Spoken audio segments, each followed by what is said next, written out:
ci seen wérgu yaram. Africa.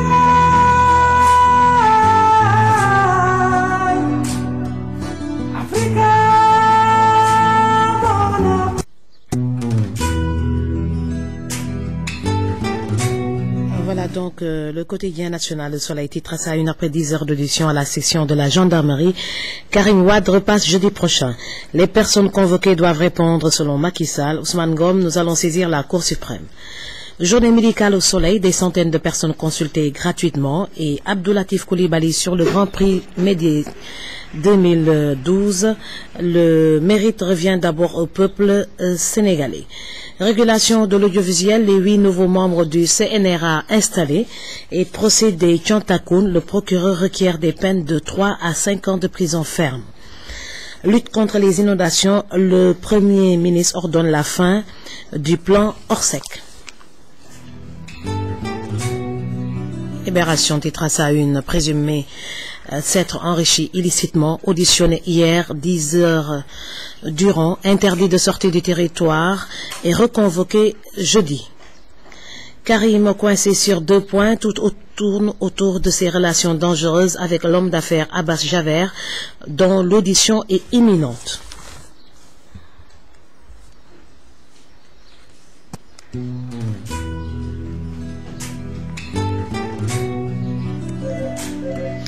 Le pays au quotidien titre à sa une après 10 heures d'audition, Karim Wade perd et gagne. Son avenir politique et la suite de sa carrière de financier se joue désormais à l'aune de sa probité et de son courage à affronter les rigueurs de l'opposition.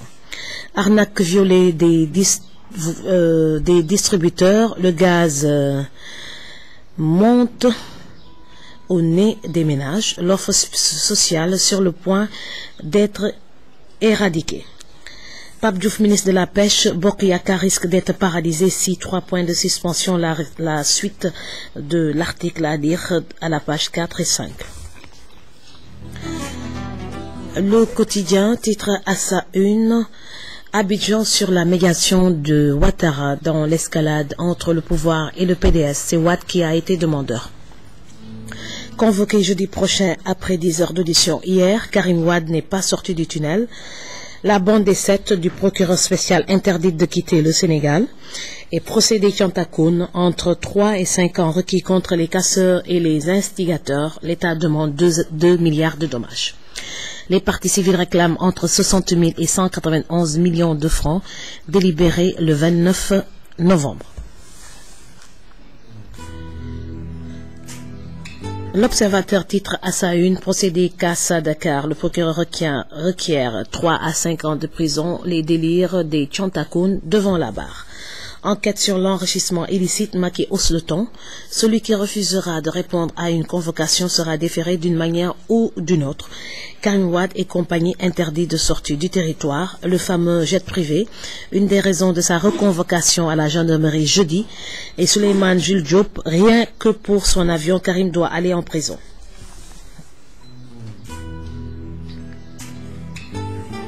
Le Populaire titre à sa une. Interdit de sortie du territoire dans le cadre de l'enquête sur l'enrichissement illicite, Karim et compagnie cloués au sol, sont visés les 7 barons de l'ancien régime cités par le procureur spécial de la CRE. Après 10 heures d'audition, le fils de Wade repasse jeudi. Wade Macky durcit le ton. Il faut répondre. L'état de droit, ce n'est pas seulement de la théorie, c'est de la pratique.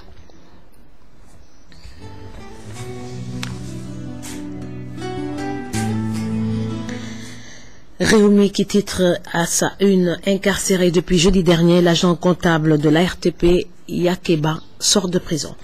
10 heures d'audition à la gendarmerie de Colobane. Show to show pour Karim, interdit de sortie du territoire. Le fils de l'ancien président repasse jeudi prochain. Omar Sarr, Abdoulaye Baldé, Samuel Sarr, Maître Madi Kenyan, placés sous contrôle judiciaire par le procureur. Et à propos du business de la journée d'hier, le marché de Colobane déménage à la gendarmerie. Le quotidien Sud titre à sa une, après son audition interrogatoire de 10 tours d'horloge, Karim interdit de sortie.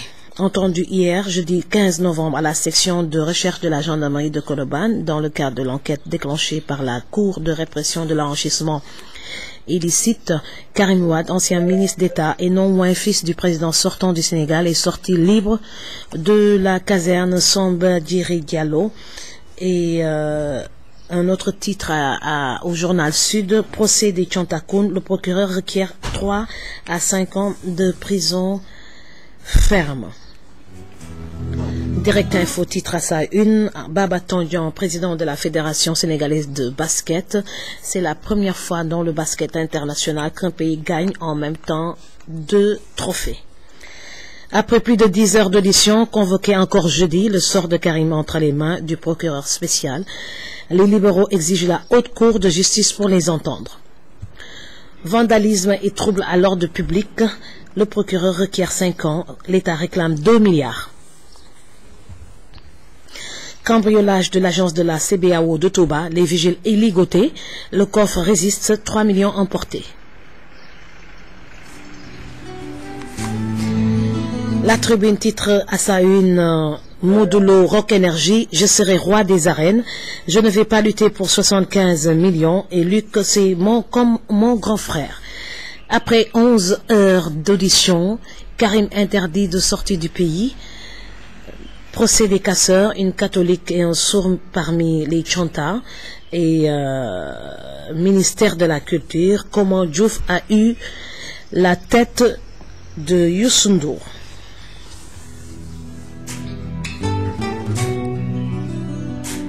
L'Office revient également sur l'audition de Karim hier. Il repasse jeudi prochain pour un 3e round. Les libéraux font bloc pour le soutenir. Abdoulaye Baldé fidèle à son ami. Khalidou Diallo, je m'attends à tout. Manga 2, production, ressuscite l'acte de guerre 1 et Macky Sall répond aux libéraux. Les personnes convoquées par la justice doivent répondre. Enquête, titre à sa une, entretien avec Ria Huang, ambassadeur de Chine à Dakar. Comment sortir le Sénégal de la misère? Il faut une politique agricole forte. Les Occidentaux ne montrent jamais le bon chemin. Le Chinois n'aime pas le blabla. Et cuisiné pendant 10 heures, Karim Wade repasse jeudi, les 7 interdits de sortie du territoire. Après la libération de Touli, la Cour suprême peaufine une demande d'explication contre le juge. Procès des Tchantakoun, le procureur requiert des peines de 3 à 5 ans. Gaston Meng en colère, j'ai salué Alioune Sarr, il m'a répondu avec dédain. L'As titre à sa une, scandale à Matam, le président du conseil régional casque 5 millions pour les beaux yeux de Balaguer 2. Et Dakar Dem dit qu'encore, l'ancien directeur général Moussa Diagne poursuivi en justice pour 185 millions de francs CFA. L'ancien ministre du Ciel interdit de sortir du territoire après une audition de plus de 10 heures. Karim Wade cloué au sol au Sénégal. Son passeport a été confisqué. Il fera face au Pandore à nouveau jeudi prochain. Le fils de Wade, la seule chose qui m'ait fait mal, la suite dans le journal L'As. Et pour ne pas se contenter des procès-verbaux, le procureur Alindo a assisté à l'audition sans pipémo. Madi Kenyan, Samuel Sarr, Omar Sarr, Abdoulaye Baldé, Doudou Diagne et Taïbou Diagne aussi interdits de sortie du territoire. Les quotidiens du sport titrent à leur une Sunoulamb, zappé par les promoteurs, Guy attaque. J'attends des adversaires coriaces et des lutteurs des lutteurs augmentent de poids en un temps record. Et Niès en phase avec le CNG, il faut être sévère sur le dopage. Tout le sport titre à sa une, Papi Cissé absent contre le Niger, un capitaine sous tension. Ricardo Fati, milieu des Lions, Koto a échoué. D'autres articles intéressants à lire dans ce quotidien. Et Stade, le quotidien du sport, titre Capitaine des Lions face au Niger, Djamé en leader. Championnat de France, nouveau record pour Malik Fall et Mbaye Niane. Propos de la natation, bien sûr. Dysfonctionnement dans la tanière, Ferdinand Coly, le pro qui a manqué au Lion. Et à propos de la CAF, commission des disciplines du 26 novembre, Maître Guédel Ndiaye conduira la délégation sénégalaise.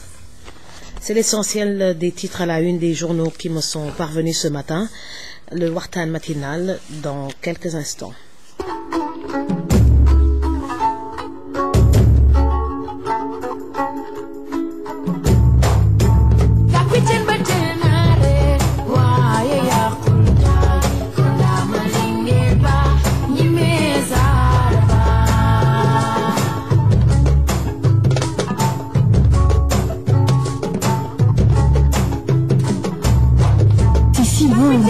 Safir FM.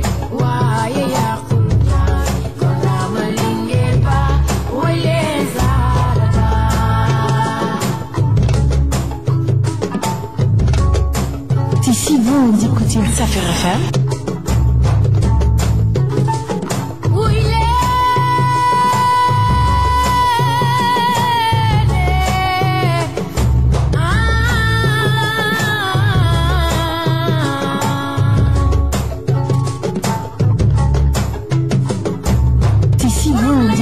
Safir FM. Si vous écoutez Safir FM.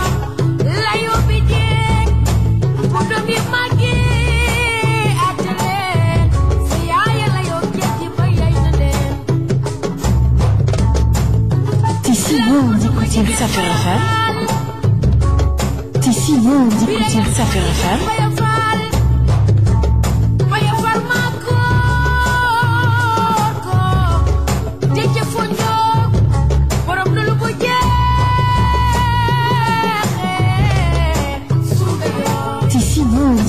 Voilà donc ñu tàmbali waxtaanu suba teel bi donc li gën a am solo ci journaux yi tey mooy audition wu Karim Wade bi amoon démb brigade de gendarmerie section recherche fële ci Colobane donc 10 heures d'audition boo xam ne Karim jàkkaarloo nag ak enquêteurs yi ñu ko doon poser question ab 10 heures d'audition pratiquement 11 heures mi ngi woon foofu di tontu ci laaju enquêteurs yi joxaat nañ ko rendez-vous jeudi prochain téye passeport am et wax ñeneen ñi tamit yeneen dignitaire ancien régime yi tamit que signaler leen que dañuy war a toog fi Sénégal waruñu voyager.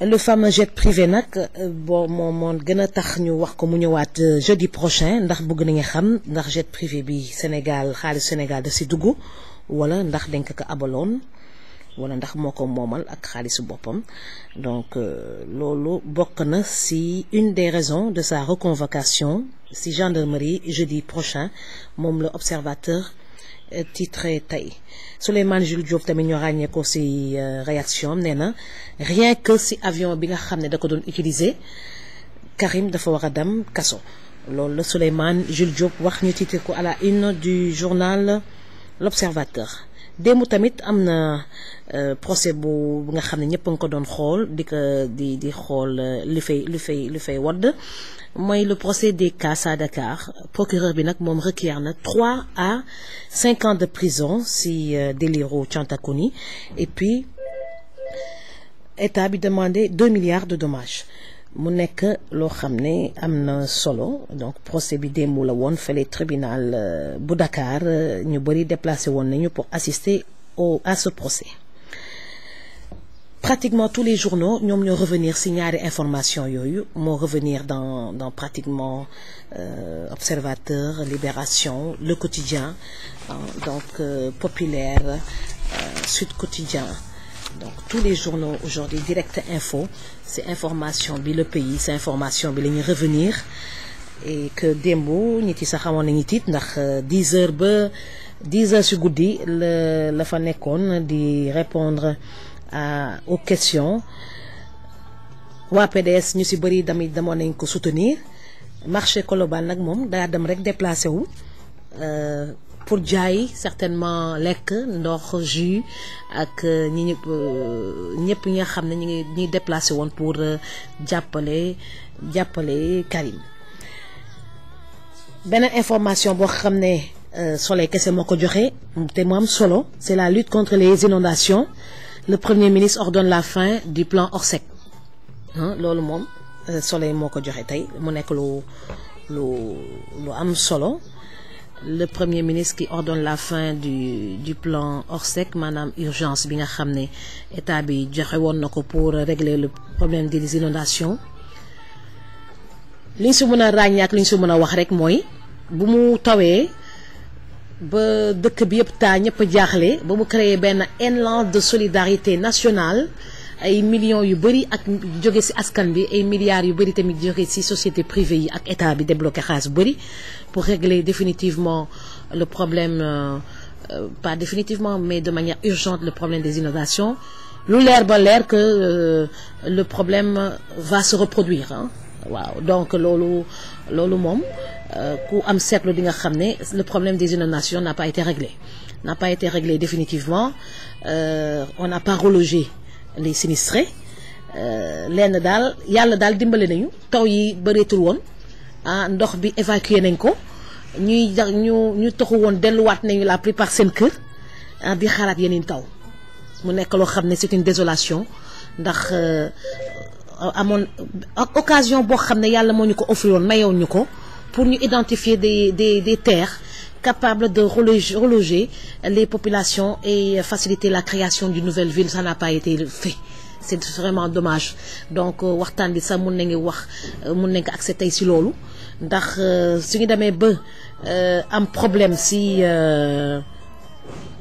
inondation yi donc inondation bi di fees dell ci dëkk bi ba problème bi law donc lépp lu ñu waroon def mooy taxaw pour régler définitivement ce problème waaw régler définitivement ce problème mooy régler problème mu canalisation yi correctement curage yi supprimer yenn zones yi am courage supprimer ko parce que ñëpp d'accord nañ ci pratiquement yàlla ñëw gunge ñu arrêté taw bi ñu arrêté donc tey su tawaatoon même problème bi mooy amaat waaw donc on a arrêté la fin du plan Orsec mais après au finish une délocalisation définitive n'a pas été faite voilà donc on trouve ça regrettable parce que heure bi waroon nañu ne cité bii de moom mooy cité bu bees bi nga xam ne moom la état bi choisir pour délocaliser ñi nga xam ne mbënn bi da leen sonaloon tey li am mooy